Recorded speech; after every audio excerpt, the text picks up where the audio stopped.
was already quite far away from me and it was already moving on.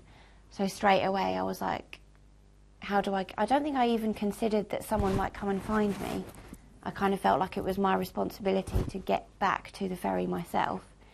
So I guess I tried to swim after it, although the sea was so rough. It wasn't really swimming, it was just kind of not drowning. The waves were big, the sea was so big, and I was just this tiny little thing in the dark on my own.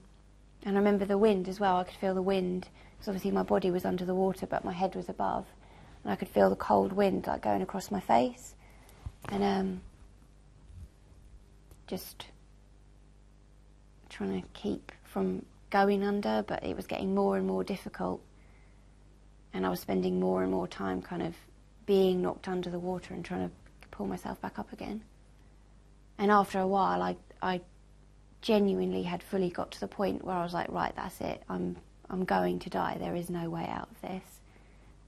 And the worst thing about it was the fact that I was on my own, and it was happening to me on my own. No, at that point, yes, my friends knew that I'd fallen off, but at that point nobody, my family didn't know where I was, my mum didn't know where I was, nobody that I really, really, really cared about was there with me at that time, and that was the worst part about it.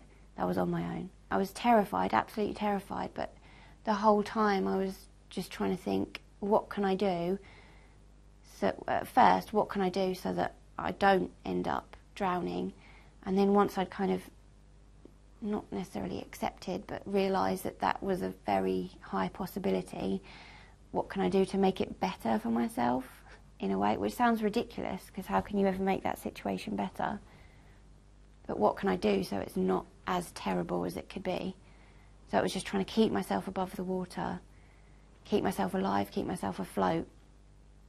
And once the ferry had gone on to the point where I knew I was never going to catch it, I thought, well, I'll pick a direction and just swim, try and swim that way, just so I'm not just here on my own, drowning. I know how lucky I was, but I've never really thought, like, how long did I have left? Probably not long at all. By the time I was found, I was definitely getting to the point where I was spending more time under the water than above it. So I probably not long at all. I've never thought about that before.